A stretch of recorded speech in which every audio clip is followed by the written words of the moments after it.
I am Madison Timmons. I'm Chris Soucy. And we're paranormal specialists who live in the most haunted city on earth, Savannah, Georgia. Every day is Halloween in our line of work, so join us as we spin true tales of haunts, murders, and disturbing Savannah history.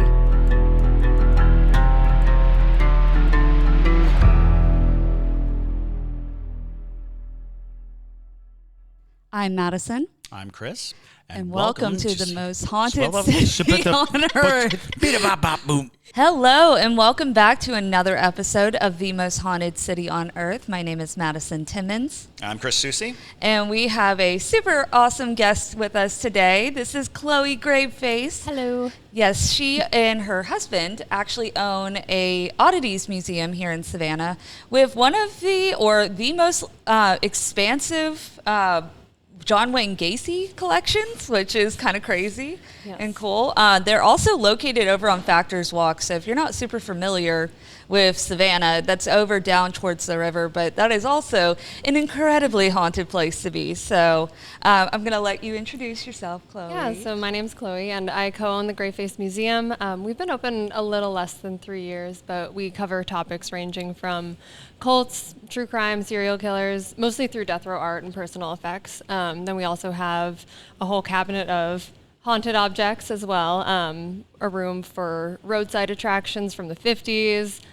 sideshow history, so kind of a barrage of things are in the museum. But absolutely, yeah, it's all just kind of underrepresented parts of history that just are kind of weird and interesting, though, innately. It's super dope. If you ever are in Savannah, or if you live here in Savannah and you haven't been to the Graveface Museum, you need to go down there because it is just the coolest collection of things. Very different than any other kind of dark tourism attraction, in my opinion, in the U.S. that I visited, at least. But so let's talk about some of the ghosty things that happen in your building. I know for one, at least something that I've heard about is the seance table. Yeah. You want to tell us a little bit about that? Yeah, so so the way that we also, just a quick backstory of how we kind of obtain objects. Absolutely. So we try to get things as close to the origin as possible. That way they come with some interesting backstory, history, and context. And that just kind of gives us more talking points. So it's not just like, here's an item. There you go. Yeah. It's more like a conversation and why this is important and why this is interesting. So the seance table came about through, it was this guy named Curtis who was involved in a lot of early 70s Satanism, and then was kind of the Detroit version of Anton LaVey. He held black masses in his basement, and innately also Satanism is not sacrificing people, that was really just the church's response to I don't like this. So they just kind of made up stuff, basically. And then that turned into a self-fulfilling prophecy where it was people actually thought that was what Satanism was all these terrible things. And then it just spiraled from there. But anyways, so Curtis was he was the weirdo in town. So he was very much blamed for if a cat went missing, oh, it must be him. And then and it didn't really bother him until, his, this neighborhood that he was living in, a little girl went missing. And then the whole town was like, he did it. No evidence, nothing. But it was kind of the final straw. So he just got out of it, left, dropped off the grid. His brother was going through all of his stuff, found the seance table. And he wasn't super close with him to know what exactly they were doing or what kind of magic he was working with. He definitely was involved in a lot of occult and ritual magic. So there was definitely some weight. There was this table that he actually made. It was 4 seances, but it looks like a big Ouija board, and so of course. And there's candle wax on it. And so anyways, we grabbed it because it was really cool, and he was like, I don't know what to do with it. So we adopted that, and since we put it in the museum, we've had people that they ask if they can use it. They'll bring in pendulums and stuff like that, because they say that they're getting some specific feeling from this stuff. Sure. And so anyways, so some people have had experiences and connected through that table. And then some people that just have no ghosty kind of paranormal experience, they'll be reading the description that's on the table and then be poked on the back or Like they'll hear somebody whisper in their ear. And one girl actually got really freaked out because she was reading something on the table, the description that was there, and then looked away and talked to her friend. And then when she looked back, the thing moved, and she actually watched it like slide, and it's like, and she got really freaked out, and she insisted that we go back on the camera and check and see, and you could see her, like you could actually see, she was blocking it, unfortunately, like just with the camera angle, so you can't actually see, of course, anything. Oh yeah, it's always how it goes. Absolutely, that's exactly It's how not it a blurry goes. picture, it's an obstructed picture. Exactly. Yes, absolutely. So yeah, that was unfortunate, but you could see her freaking out, which was kind of amusing too. But no, we get stories like that every time, like from day one, pretty much when we Sure. opened. Absolutely. Yeah. I remember the first time JT and I went to visit the museum. I mean, the seance table is in the middle of their cult room, and it's like right next to like the Flavor Aid packets from Jonestown. So I'm like, there's a lot of energy going on in that room in general, from just like artifacts like the Jonestown stuff and like other things from cults, these groups that are putting a lot of energy into their items in general. But there's just something about the seance table that just gives you the creeps. It really does. And that's coming from somebody who does practice, witchcraft and magic and stuff. I'm just like, there's something about this table that just feels wrong. It feels off. The 70s and 80s was like the Wild West of a cult. There was a lot of, because they took the strains of an idea, and in that core of the Church of Satan or the Satanic Church, the concepts that were very tight-knit. You come to the East Coast, people were not a part of that movement. Right. They were just hearing it, and they were pursuing it on their own. Yep. And it was amazing the number of publications that came out, the books you could get. You get your Buckland's book on witchcraft or the Modern Witch's Spell book or all these things.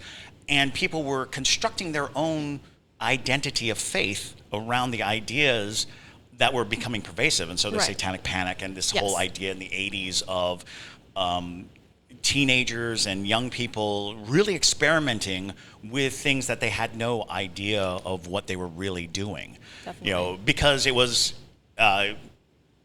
in the news all the time. There was so much pressure from the media to identify this Satanism as a threat. And here in Georgia, it was interesting because there was this strain of drug traffickers who decided to use the occult as a front. So while everybody was like, oh, look at all this occult information, they were like smuggling drugs up I-95, knowing that the police are now actively looking for satanic cults. And I think this might have been a nationwide thing where enterprises were using the fear of Satanism, the kind of graffiti that they used, the kind of things that they left behind. People would get wigged out and be like, I don't want to do it.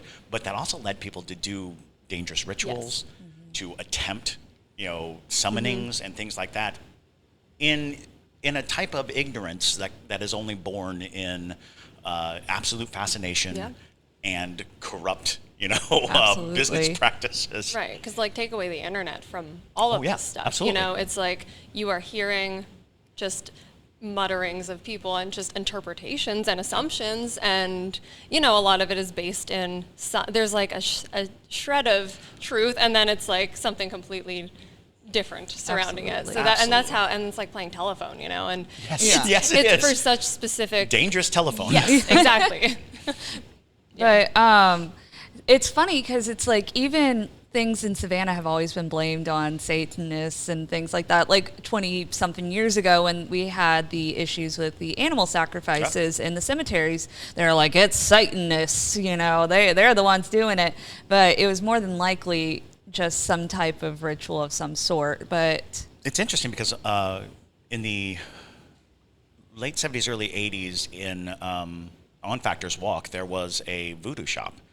A place where you can purchase the goods for the religion, not for boogity boogities. But because of the tourism trade, they started putting devil paintings and things to scare them away, to be like, don't come here. This is not for you. This is not about what you want. And unfortunately, the dark tourism took a turn, and now people were going in and buying up Yeah. what was usually used for ritualistic purposes as souvenirs. And so they actually closed shop rather than turning it into a capitalist venture. They were like, we do not want you to have a voodoo keychain. We don't want you to purchase these things with the sole purpose of souvenir. You know, these are the pieces of our faith. These are you know, for use, not for fun. For display objects. For display. Right. Go to Marie Laveau's instead. They're like, Right. Well, you know, and that was the interesting thing between Savannah and New Orleans. You can see the difference of, they closed all the shops in Savannah. There were like 3, and they closed them down when the tourism got too big. But in New Orleans, they leaned into it, and they're like, oh, you know what? You want it? Yeah, we can sell that to you. We can get they're this like, to you. here's a voodoo doll that's not actually a voodoo doll, but we'll tell you it's a voodoo doll. Terrible misrepresentation of a faith, but here you go. Right. Yeah. It's on our keychain. Yeah, Absolutely. And that happened too a lot. Like in the Low Country, I feel like it was a bigger, like a lot of people just went underground and everything was word of mouth because everyone was persecuted. And I mean, there was definitely a very big distinct difference between New Orleans voodoo and like Low Country hoodoo, where Absolutely. that is like, you don't talk about it. I don't know. Have you ever read Drums and Shadows? Oh, yes, that was my Absolutely. book of I books. love Yes. that book. I read through it like right before we opened the museum because I remember So amazing. It's incredible, and that's how we actually. So a fun pertaining thing to the museum. I don't know if you remember, but the first room that you walk in, we have the walls cladded with all this burnt wood from an old hoodoo house that was actually owned by and lived in by Madame Truth. Yes. And nobody knows who she is unless you've read Drums and Shadows. So Drums and Shadows is actually a free, you can get it for free because it was written as a part of the government works project during the Depression. They actually sent investigators, journalists to speak to, and these were like first generation, second generation slaves. Like, you know, these were people who were either freed or the children of freed slaves to tell their story of the Gullah and Geechee religion. And if you want to know about ghosts or the natural magics of the Low Country, Drums and Shadows is an amazing resource. It's it where really you can is. really Yeah. find some interesting and truly baffling stories. Right. Yeah, as far as I know, that is the only thing I've been able to dig up on Yeah. Low Country, Hoodoo, Gullah Geechee. Absolutely. Especially more like magic leaning stuff. Like, because again, you just didn't talk about that here. And it's all first person account too, Yes. which was amazing. It's incredible. And, And written in dialect, Yes. which is sometimes difficult to Yeah, it took a minute Yeah, to it like takes a get while. used to it, but yeah, you read it, and you know, especially I read it like twice, but yeah, it's an awesome resource, and I recommend it to like everybody who wants to Absolutely. just kind of explore Yeah, Savannah absolutely. Not just history. Savannah, but Low Country. ritualistic faith, roots of folklore. Because to them it was not folklore. To them it was their everyday life. And now today, when we tell ghost stories or we tell these little remnants of the hag or Yeah. the root doctors and things like that, when you hear it from people who would literally point and say, that man put a hex on that man. Yep. And it was amazing how detailed the stories were. I love that book. It's a great book. Yeah. And it definitely gives you a better understanding of the Gullah Geechee people too, because they're not just in Savannah. They extend all the way down from Florida up to as far as like North Carolina, maybe Virginia, but it's so deeply entrenched in Southern culture, and I feel like they don't get talked about enough. And we definitely try to promote that, especially in Savannah. I think we attempt to bring about some of their folklore, especially the hag and the plaid eye. We tell those stories in our show and whatnot. So yeah, absolutely. Yeah. So on the topic of Satanism, so I feel like I remember Ryan telling us about a record that y'all found in the wall at the museum. Yeah. So can you tell us a little bit about that? Yes. So actually, that is. So we have a few records in the museum itself, but the record that we found in the wall is actually a 78 speed record, and it was actually labeled like with a handwritten note labeling it chanting, speaking in tongues, and sermon. So it was actually, we did end up listening to it. I don't know when you came in, it could have been before that maybe. But yeah, we listened to it, and sure enough, that is exactly what was on the record. It was chanting, speaking in tongues on the A side, and the B side was a sermon. So it is very bad quality because it was in a hole in a wall for like 60 years plus.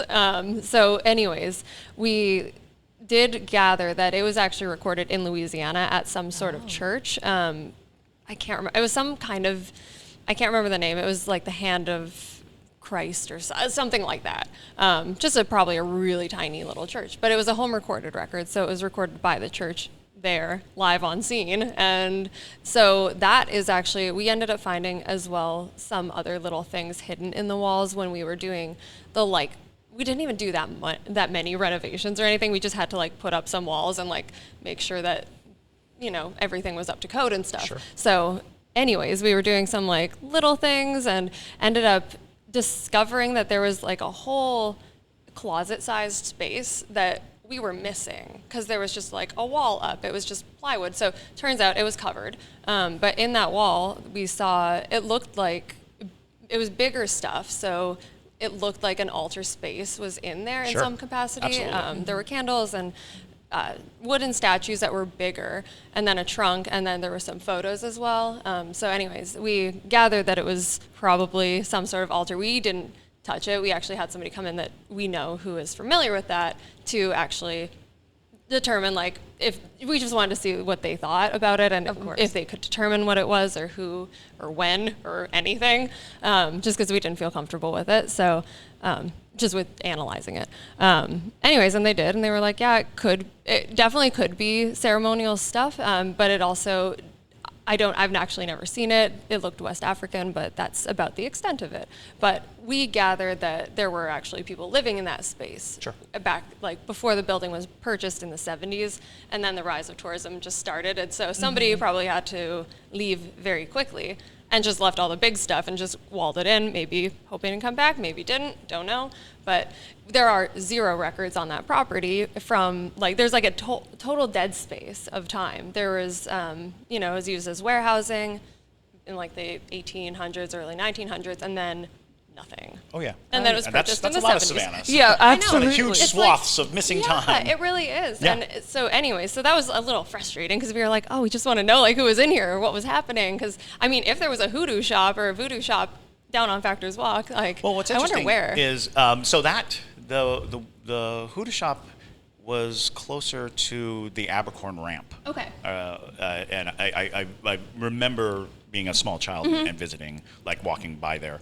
Okay. So it was close to the Abercorn. But the interesting thing is, a lot of times when people have any business, but they want to practice their faith, they will use small alcoves. People oftentimes imagine that altars would be ornate and huge and full of garish things, but they're actually usually very small and easily concealed. Yep. Because one of the big things, especially being in the Bible Belt, is you don't want to expose any contrary faith.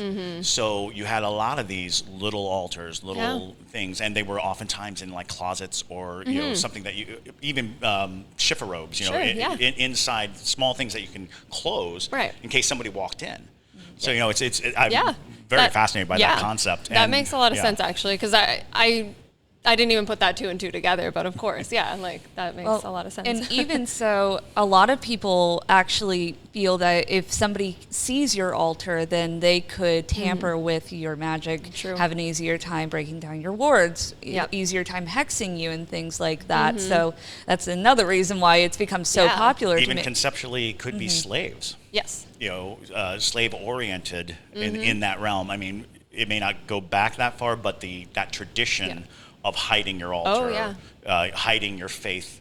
In Savannah, there's a lot of hearsay and observation that the Gullah and Geechee peoples were allowed to practice their faith even in sight of, very prudent Christians, because the Christians saw value in it. And so Savannah was always a little integrated.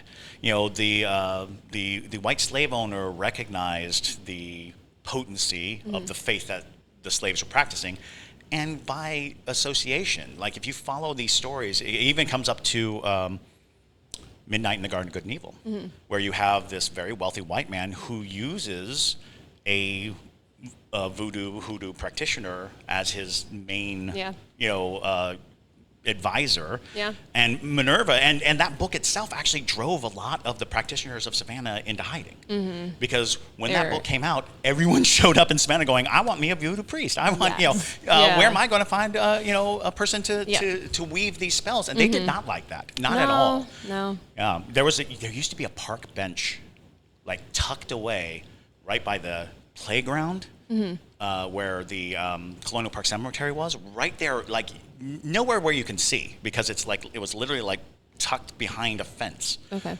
And it was said that that's where you would sit and wait for a practitioner to come and engage you in case you needed something done. I see. So it was fascinating, because all of these stories, they come and they kind of pile up on each other, but they show like an interesting tolerance for the faith in this region.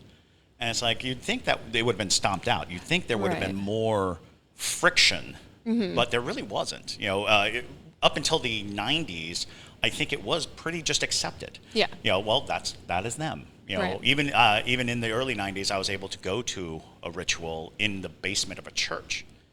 And it was like, this is amazing. This is, and it's like, this is their faith. This is, they're practicing a faith. They're not doing some kind of weird thing.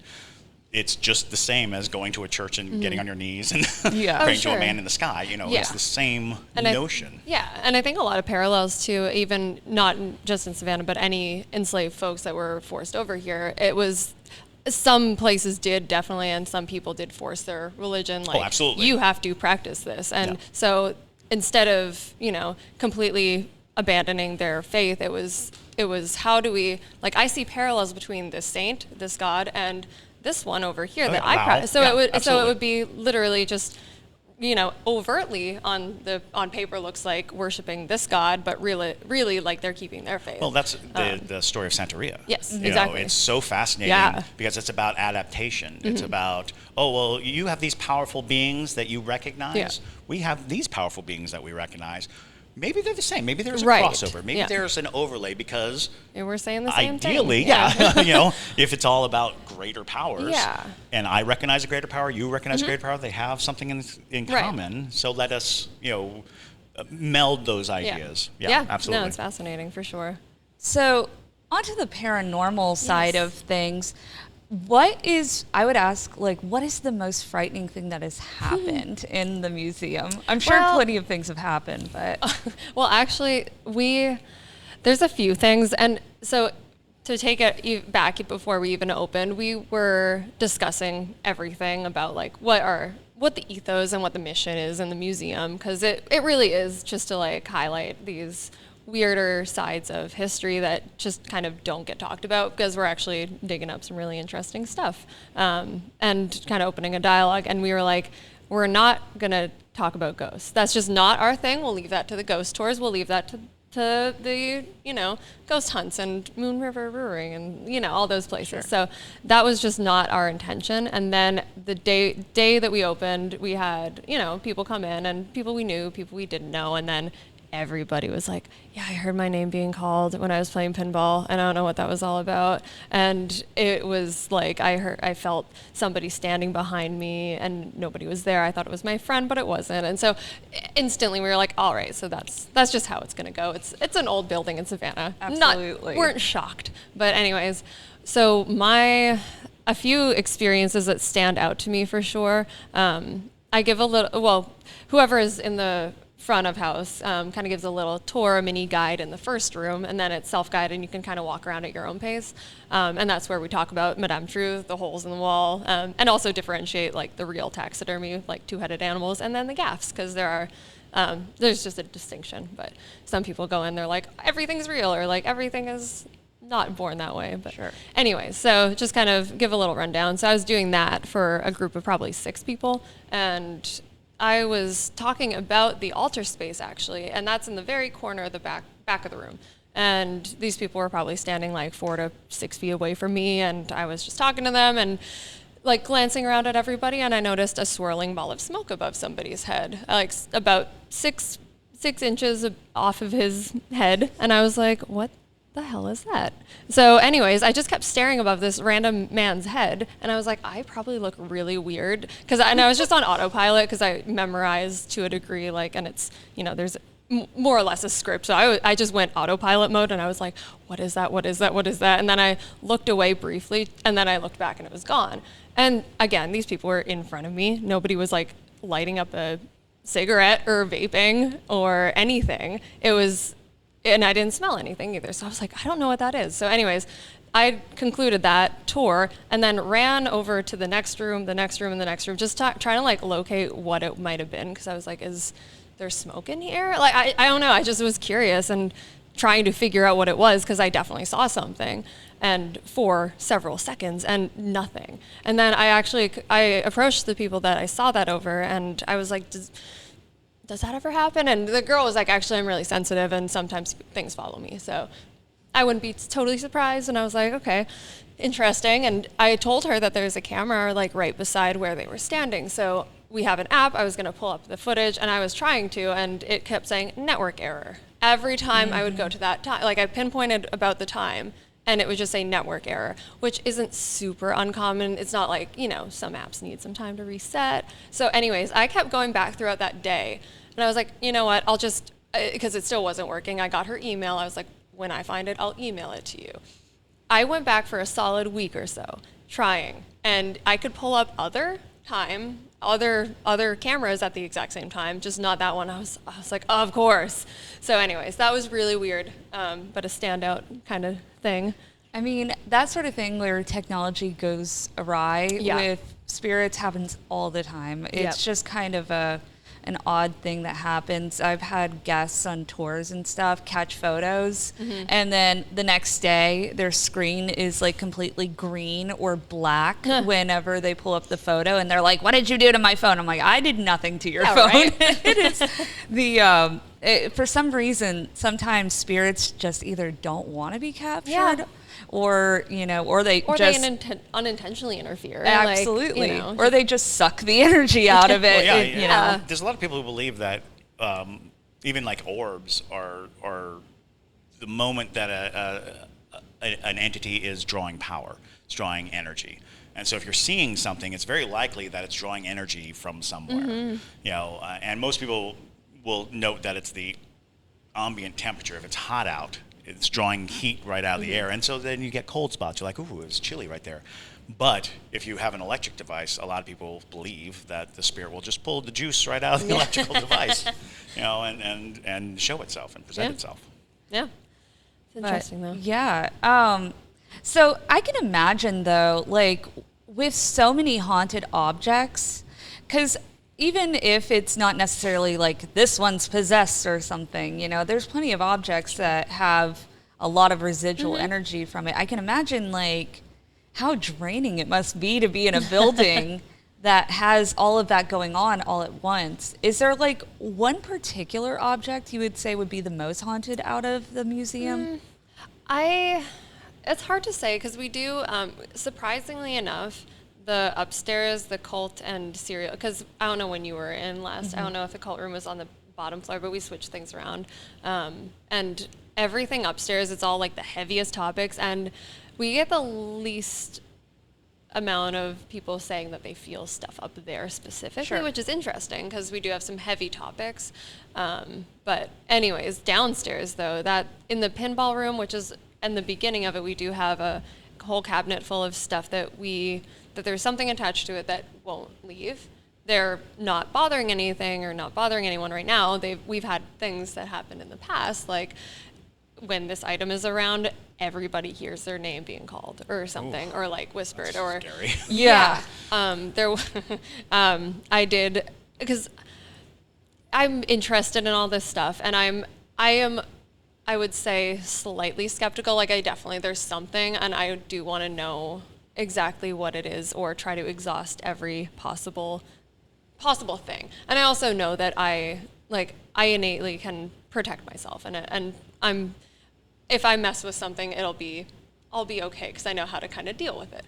But anyways, we actually used a talking board that we got from an old school collector back in like 5 years ago or so. And we were just like, oh, this is really cool. It was printed in Chicago. Ryan's from Chicago. And he was like, that's really neat. And he was like, yeah, I'll sell it to you, but like, just don't use it. And we were like, okay, why? He's like, don't worry about it. Just don't use it. And we're like, okay, well, we're probably going to use it. So, like, I don't know. Like, you just have to. If somebody says not to, you're like, it's like the scary movie where you're like, why would you go in the basement?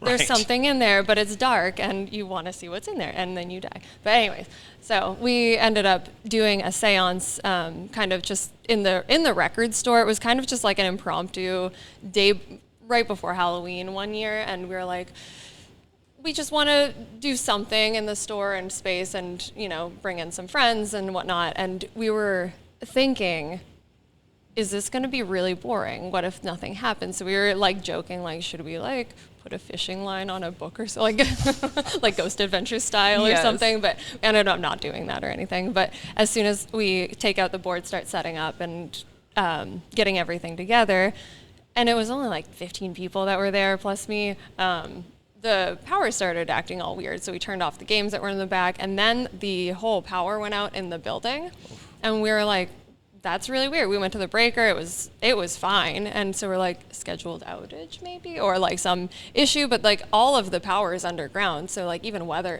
it like never goes out over it in the Starland district, which is where we were doing that. So anyways, that was just odd, but it definitely, and then there was some residual stuff after that there was just something wrong. Absolutely. Throughout. And so anyways, did you know, cleanse the space and everything, and everything remained fine, and I was pricing books the next day it was like just sitting right beside my head on a table, and I, no joke, heard somebody or something whisper like right in my ear, go away. And I was like, all right, time to put this away. And I have not touched it again. I haven't used it again, but Probably a good idea. No doubt that's probably what that guy was talking about. Yeah, so. Definitely, absolutely. So now I know, and now I don't have to do it again. Yeah. We just did a whole episode on Ouija boards Oh, nice, and the concept, Yes. Practice behind it, and because, you know, it is, all in all, it's a game that was developed by a person for a very specific purpose, but it's about all the intent that came after. Especially handmade or homemade, or you know, these made for specific purpose talking boards are very susceptible to attachment. Yes, they are. Yeah. What I just can't stop thinking of is what is the object that people hear their name called? Like, It's actually a little doll. of course it is. Naturally. Oh gosh. It is actually a really scary looking doll to me personally. I don't like it. There's one that creeps me out even more that's in the store that nobody's had anything with, and I'm like, I just don't like it. I don't know. But I mean, there are, so that's one of the things that actually because people just come into the record store. We've had the record store in Starland for 11 years now plus. So that's been there for a while. And people walk in, they're like, what is this place? Oh, you like weird stuff. Okay, well, and then they come back with a box of stuff. That's all they think is weird. And so, of course, Ryan is a hoarder. And if it's interesting, weird, if there's some crazy story, or even like if he just likes the person that brings it, like he'll grab it. So that one doll he got from that kind of situation. It was somebody just that came in and where it's like, oh yeah, I have this doll that kind of freaks my kids out, and my grandmother gave it to me. Like, it's just, and they didn't have any like attachment personally to it. They're like, do you want it? I see you have a whole bunch of dolls. And so he was like, yeah, sure. And he brought in some records along with it. And so anyways, he put it just like hanging out in the store as decoration. And then as soon as that happened, there was one instance that really stood out. There were just two people in the store. It was a customer and an employee. The employee was just doing stuff at the front and behind the counter, and then somebody was at the back looking at records, and that person was like, how do you know my name? And the guy working was like, I don't know your name. What is your name? And they were like, didn't you just call my name? He's like, no, absolutely. And he got really freaked out. And I mean, we've seen actual people like for instance, there are no customers in the store, and you know, the employee working would go up to talk to somebody thinking that somebody was there. Oh. So stuff like that. So we cycle through things, and you know, Ryan has an office, and so I can't remember how, I think it was kind of inadvertently, we just took the thing out of the store, just making room for other stuff, and then it stopped, and we're like, Then we put it back at one point, it started again. We're like, all right, okay, so this is just gonna live over here for a while. And now it's in the museum. So. And now it's in the museum. Yeah, that definitely, to me at least, sounds like there's something demonically attached to it. Because Chris and I have talked about this a million times on this podcast of anytime a spirit is able to learn things, or if it knows your name, it knows something personal about you, it's never a good sign. It was never something that was alive. And we also use demon as like a catch-all term. Yeah. But, you know, it's, but something malevolent of sorts. So that I can see why somebody would want to get rid of that and be like, hey, yeah, my grandmother gave this to me. It's just a creepy looking doll, but maybe they had an experience themselves, or maybe they invited something into the doll. Yeah, honestly, who knows? And again, it's an older doll, so it's been around for a while. So again, who knows what it's picked up or what attached to it. Well, we had talked in the past about like even just antique stores. You know, just going through an antique store, you're going to find these items that have been in people's homes, that have been soaking up a very specific type of energy, that have been, you know, a part of an energy pattern, and then pulled out of that energy pattern, it starts to have friction with the new energy pattern or the new place that it goes to. Just that is enough to invite, you know, any number of spirits, because there is now a type of energy that is present that is not detectable by any normal means. So you have, you know, an item that was in somebody's house for 60 years, and then it's in a store with a bunch of other items, and it's just conflicting. And that friction can be a draw, you know, now because it doesn't necessarily mean that it came from a house of Satan worshipers, or it came from, you know, the murder house. It's possible that it's just that energy attracts something nearby. And we do use demon to suggest a non-human entity, or a human entity that has breached into non-human territory, because humans generally can't read people's minds. They can't know, as a rule. There are a few that seem to have that ability, but ultimately, we go through this world with blinders on, and you know they were put there for a reason. Yeah, dolls always tend to be like the first type of object to become haunted. And I think it's because they have that human-like. Because they're in a human form. Exactly. But inanimate. Yeah, exactly. I have a doll that is actually in this theater right now that's haunted. I've had it since my childhood. I hated this doll as a kid. It was my grandmother's, and when she passed away when I was 2 years old, I got the doll. And it's, oh God, I hated it because it moves. It moves, it looks at you, it watches you. And for the longest time, I kept it at my parents' house. Like when I moved out, I was like, this thing's not coming with me. I do not want it anymore. And then JT, one of the first times I ever took him to my parents' house, he saw the doll. He was like, well, we have to take this with us. And I was like, you don't want this doll. It's okay. And I ended up keeping it in the trunk of my car for a while because I was just not about having it anywhere. And as soon as I had that doll in my trunk, I got into like 2 accidents with like in a month. And I'm like, are you kidding me? And now it lives here in the theater. Our set designer hates this doll also. So JT used to move it around a bit, and now it's in hiding, and it's not happy about it. So it's in timeout. We'll update you on how things go now that it's in timeout. But yeah, it's so strange how that goes down. But I find that the more malevolent spirits just like dolls the most out of all of them. Well, it's that craving. How much does it want to be a part of this world? And how, you know, there was a period of time when puppetry was outlawed by the church because it was thought to be like an evocation, suggesting you're bringing to life a humanoid figure and a type of witchcraft to it. And I think that dolls kind of represent that belief that a spirit will see a body and be like, I could live again. I could be alive, and will inhabit it. And then comes, you know, the myriad of stories that are along the lines of a doll influencing bad behavior in children in what you would imagine is an attempt to occupy the child. You know, in an attempt to, I mean, I think even the movie Child's Play is basically that story, which is a doll has a spirit in it that wants to get into the living child. So it's a step by step. You know, it's like one step away from being alive again.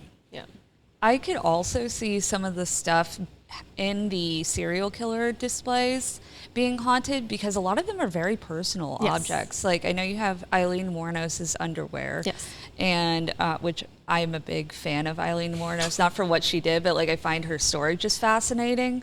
But the artifact that I found to have the most energy attached to it is that police badge, or like the patch with the blood on it still. Yeah. I found that one to be just exuding energy, and I think it's because it still has blood on it. Probably. Yeah, from the victim, you know, because blood is such a powerful tool in magic or any kind of paranormal things. It's a stand-in for like you as a person. Exactly. You know? Well, and it binds someone to that object. And so I find it interesting that more people aren't picking up on that. Yeah. I mean, and some people do for sure, but there's and then some people are just like, this whole place is very overwhelming. So Well, I was about to say, I think Yeah. the trouble is you probably can't see the forest for the trees when you have that many Exactly. things. Oh, yeah. You're basically just going right into a dense, densely supernatural, preternatural, dark place.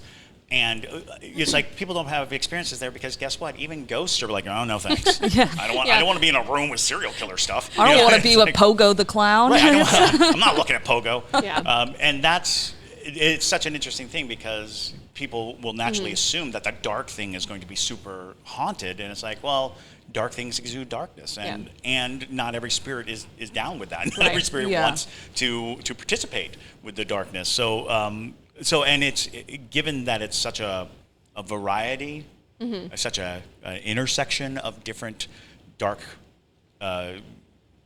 entities. It's likely that they're neutralizing each other in some way. They're just creating a dark space and not necessarily an opportunistic space. If you're following that principle, that concept of would this item be haunted? It's like probably, yes, but serial killers are scary.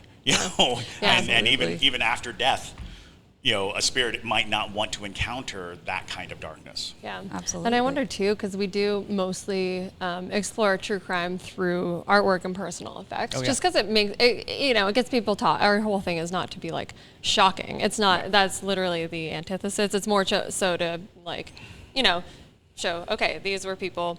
How do you get from point A as being a child born to killing people? Like it's fascinating to kind of explore those things like mental illness and social factors and all these things throughout history. So so that's another thing too. I'm like, and a lot of it is while they're incarcerated, death row art. So I don't know if there's some finality and like closure to that too. That's maybe like, nothing needs to like be, or nothing is attached to these things that are done. I don't know, but that's a thought too. No, absolutely. Like you're saying, the blood on the badge is not going to be the same as a painting John Wayne Gacy's painting from his cell. However, also knowing that if you're getting death row artifacts, you're getting the artifacts of people knowing their death is imminent. And in many cases, knowing the exact date and time of their death, which is a peculiar thing to think about. To know that you're living your days to a specific point. Right. So if you wanted to think of the spiritual aspect of it or the paranormal aspect of it, you are really slowly creaking open that door. We've talked about this in the past with sacrifice. The idea behind sacrificing a life is that you're opening a door because the soul passes through the door. And in a lot of sacrificial rituals, there's a little bit of torture that comes beforehand in order to open the door slowly so that there would be time to pull something through or see to the other side or have that communication. Well, if you're on death row, that door is probably opening very slowly. Your knowledge of your own death, the kind of torment that comes from knowing that your death is coming, no matter how nonchalant the person may be about it, it seems like you're dealing with that same thought that death is approaching. It has, and thereby the passage of the spirit into the next realm beyond the veil. It's coming, and so any artifact of that period might carry with it energy, but not like, it's not like you have, this knife was used in the, exactly 1914 murder of 10 people, and that's a much different connotation. For But sure. the thing is too about what you're saying is like, I feel like there is something really interesting about people knowing when they're going to die, because that's not something humans were ever meant to do. Mm-hmm. They are never meant to know the future in that way. That's why, that's why when spirits tell you the future, we recommend like you kind of be weary of that, because it's dangerous. Humans are not supposed to know these things, and especially you're not supposed to know exactly the way you're going to die either. So in places where you get to choose your type of execution, that's very I've never thought about that before. It's just something that's very intriguing. Mm-hmm. It's a thought experiment, really. Of whether or not those intentions have impact on our world, because our surroundings, we're supposed to be blissfully ignorant, because foreknowledge removes free will. Free will being the chief among the human gifts. When you start to look for that preordained or some precognitive sense, you are removing the element of our lives that make it human. You are now delving into an inhuman knowledge. So it's an interesting conversation. Well, and even when you're doing like things like tarot or divination, it's always, this could be what's going to happen, but there's always the choice to change that. It's never set in stone. So if something tells you it's set in stone, you're dealing with some other types of energy. Right. So maybe that's something we should dive into sometime. There's a lot of interesting stories about where future knowledge comes from, and because many faiths have different ideas about how the future is written, or if it's written. Yeah, totally. Absolutely. So some more kind of paranormal experiences. Tell us about the Ronald McDonald doll. The Ronald McDonald doll, actually, that lived in the store for a really long time too. And that just kind of made its way to the museum. And we put a sign on it saying, "Do not touch me. I don't like to be touched." Mostly because people kept knocking his stupid head off and taking pictures with it. So we actually put like fishing line on it. Yeah. Anyways, but I don't know if it has anything attached to it. It just kind of like sits. It scares the hell out of people, though. Well, because it's super creepy. It's very creepy. It's an old like 1960s like Ronald McDonald like fiberglass head, and then like a tiny little bodysuit, and it's creepy. Yeah, it sits on our stairs and greets people after they're done with pinball. So they're just like, la la la, oh my gosh, and so yeah, it's more so just like actually freaky, but it's a good primer for right before going upstairs. Absolutely. I have a very solid clown phobia. Oh no. So yeah, I do not like any clown-centric things. I'm easily agitated by clowns. Yeah. Then you probably would not like the True Crime Room. It is a lot of John Wayne Gacy's painting of clowns. I did not like it. I've been, and I did not like it. No. It was not for me. No. It's interesting because there's such a... because Pennywise was based on that whole case. Sure. And then clowns were solidified as ruined. He single-handedly ruined clowns. Oh, yeah. Absolutely. Because people actually like them, because everyone walks in the museum and they're like, ooh, it's so creepy that he drew clowns. I'm like, well, it wasn't when he was, clowning and doing... And that was like technically a very small part of his life. That was like the charity side, and that is actually how he blended in with society. Right. Absolutely. And then he had a totally double life on top of that. But that was even later, too. Yeah. I mean, it wasn't even like it came about right around, just preceding the killings. It was not it was not his vocation. Oh, he was no. a construction worker. Yeah, he owned his own business, had to he was like the manager of KFC, and so yeah, it's interesting to think that before John Wayne Gacy, and not to say that people weren't afraid of clowns before that. Sure. It's just the rampant and the collective the clowning industry took a huge hit, and to this day still. I even I want to say 5 or 6 years ago there were all those clown sightings all around the country, and it was just like weird. How odd those people are capitalizing on people's fear, but it's also destroying professional clowning. Right. And even actually bringing it into a different part of the whole museum, the sideshow history and circus history aspect of the museum gets into the actual personal stories behind a lot of those people who kind of were lost to time, or you know the name or face of, but don't know the story behind. Sure.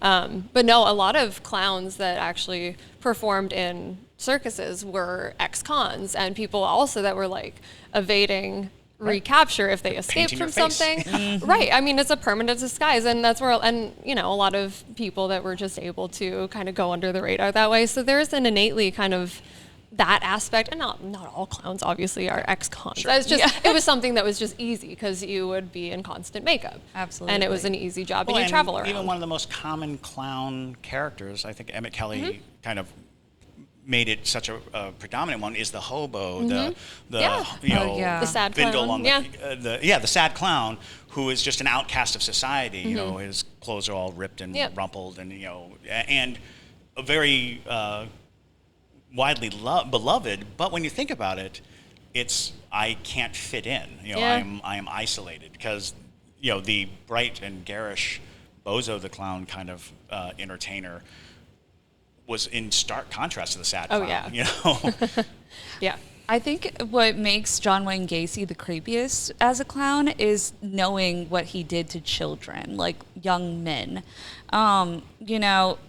Thinking of this man dressed up as something that is so entertaining and so loved by kids, being around kids, but knowing what he did is what makes him the creepiest. Well, and he would actually claim that he was showing them a magic trick and put handcuffs on them. They would willingly put handcuffs on themselves because he was saying, I'm going to show you how to get out of these handcuffs.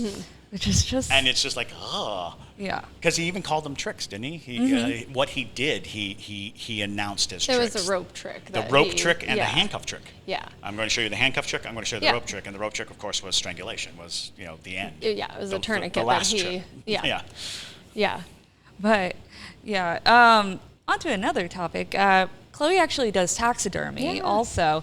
So I think it would be an interesting concept to ask of, so you're dealing with the animals, obviously, after they've passed. Do you think after you have reformed them that they could welcome an entity of some sort? I've never thought about taxidermy in that way, but you seem to be the person that... Yeah, that's interesting. I've actually never thought of it. I don't think it's out of the question for sure, though. It is interesting, though, because there is definitely... Because I love animals. Like, I don't think people that taxidermy could do that and hate animals, Absolutely. It's definitely, it comes from a love of these creatures and wanting to keep them alive in some capacity. But I do some pet preservation. So I taxidermy somebody's rabbit and somebody's rat and, stuff like that. Somebody wanted their cat that had like 9 toes or something. They wanted to preserve its paw. And I was like, cats are my thing. I don't know if I can do it, but I took on the project anyways. I was like, okay, I'm going to do it. And there is definitely like a life to when they're alive. And it is, it's weird to actually, there's such they become almost inanimate, like little corpses. And it really demonstrates how much of a like spirit and life that these things have when they are alive. And it's just something that actually took me by surprise, because I thought I'd be like weeping this entire time during this project. And I was like, actually, this is weird. But anyways, I do think that that's definitely a possibility. I think for them to have some... And there's a lot of complex structures to animal spirits versus human spirits, and animals generally don't have ambition. Right. They're generally not conniving or scheming. No. They're generally not trying to attempt anything other than existence. Yeah. And it makes a lot of sense that when they pass, they simply go. Yeah. There's nothing unresolved. Right. There's no unresolved issues. There's nothing like that. But in a few instances, when I've heard of like pet returns and things like that, it does seem to be a case of attachment. Yeah. And it's always lovely. I've never heard of a like scary, like Pet my dog came back cemetery. and then tried to eat my face. It's always warning them of a house fire or something like that. Yeah. And it's fascinating because I honestly don't know that I've ever heard an instance where like a humanist spirit or entity Yeah. looked at an animal and was like, I'm gonna go in there. Yeah. You know, and it's possible because they just recognize it as, well, there's no advantage. There's no Right. advantage Right. to entering in that. And that's like the doll versus pet Right. thing. It's Like like the doll is a like, human yeah. and that interacts with humans. Yes, exactly. That is people- being adored upon Yes. and spoken to and treated like alive by Yes. children Yep. versus a preserved animal, Yes. which stands as a look how beautiful this animal was, but it's not nearly as interactive. Yes, It's not, for sure. Ideally, No. it's not. It's Yeah. Yeah, it's more so just like this exists and here it is, as Yeah. it was. Well, because it's like I wonder. I've always wondered that a little bit because you do see some animal ghosts. Like Oh, in absolutely. Savannah, we have plenty of dog ghosts. There's one in the Andrew Lowe house that I've identified because I tripped over it one time, which is a whole funny story. Because basically, up on the upper floors, that family used to keep a lot of corgis out of all the dog breeds. So they're nice and stout and low to the ground. But one time, I was walking up the stairs and I kind of stumbled over something. And at first, I thought it was the carpet hadn't been like taped down well enough, but it wasn't that because I looked at it and it was like in the ground, like it was super solid. And then another one of my coworkers were like, "Yeah, I tripped over something up there too, but I didn't see anything." And I read and learned about the corgis, and I was like, a corgi would make sense at the height that where I hit. So I'm like, ghost corgi. You That just sounds over a good. ghost Well, corgi. and in that Yeah. instance, you're talking about more of a residual haunt. I Absolutely, think. yeah. Because then you're talking about an energy pattern, and if there was a dog or a series of dogs that really embodied the area, it's likely that the environment held that spirit signature in place, and you can interact with it and find yourself. A lot of people will mistake residual haunting for intelligent haunting because of a pattern of behavior, but that pattern of behavior was actually just secured. And it's not interacting, it's just doing what it does. Absolutely. It's the same thing at the Pink House, too. Oh, yeah. Yeah, there's a dog spirit there that's known to go under the tables and lick people's legs, Ooh. and they'll be like, yeah, right? I would be freaked the hell Well, out. yeah, because guests would complain. They're like, there's something, like, it feels like something's licking my leg. Oh. And some... That doesn't go well because they also say that Colonel Habersham likes the ladies Oh, a no. little. So Is he crawling around in the floor in Ugh. the afterlife? Like, a lot of the stories say that he's in the women's bathroom. I've heard that, Oh, yes. is there a picture of him in the women's bathroom? Yes. Down Well, just take that out maybe, and that Yeah. might help. Like But he would he's be really invited in mad. there. Yeah. That's fine. So beware of the bathrooms and the Pink House. And also, if you feel something licking your leg, maybe it's the Colonel. Yeah. Could be the Colonel. Oh, Lord. That's a more horrifying thought. It's a much more horrifying Yeah. story. That started out as like cute dog ghost, Yeah, and and then like, it's oh. like, oh, no. Well, maybe they created the dog ghost just because they're just like, I like, don't want people to think that that's what we're That's dealing possible. with while they're eating their super fine dining Yeah. meal, It's a great restaurant. It is. Go for the restaurant, stay for the licking. I've also heard of a spirit in Right. the Pink House too, that I believe she was like super pro prohibition and she hates alcohol. Uh-oh. Have you heard of that spirit? So it's weird because I've heard that story over at the Telfair place too. Mary Telfair was very pro. Oh, she was just super angry in general. Yeah. And if you ever serve alcohol in the museum, she acts up. Yeah. So yeah. I It's weird because Savannah does have a lot of those like caveat stories that like fall in a lot of locations. Yeah. So yeah, I have heard of the Prohibition era, woman who was very stern about alcohol, but Yeah. it's kind of neither here nor there, really. Yeah. Well, I just always like that story because of the fact that there's like 3 bars There in is. the Pink House. And I'm like, if there was a ghost who's like super prohibition, like heavy, I'm like, I could see that being super active. So I'll just keep it in my mind that she's there. Yeah, 'Cause exactly. it gives me a laugh. You can actually dine in the wine cellar. There's a Yes. little romantic table, and you can go and dine in the wine cellar. I'm sure she loves that. Absolutely. I hope you enjoyed part 1 of this 2-part episode with Chloe Graveface. Part 2 will become available this Saturday at 12 a.m. Eastern Standard Time. Stay spooky, y'all.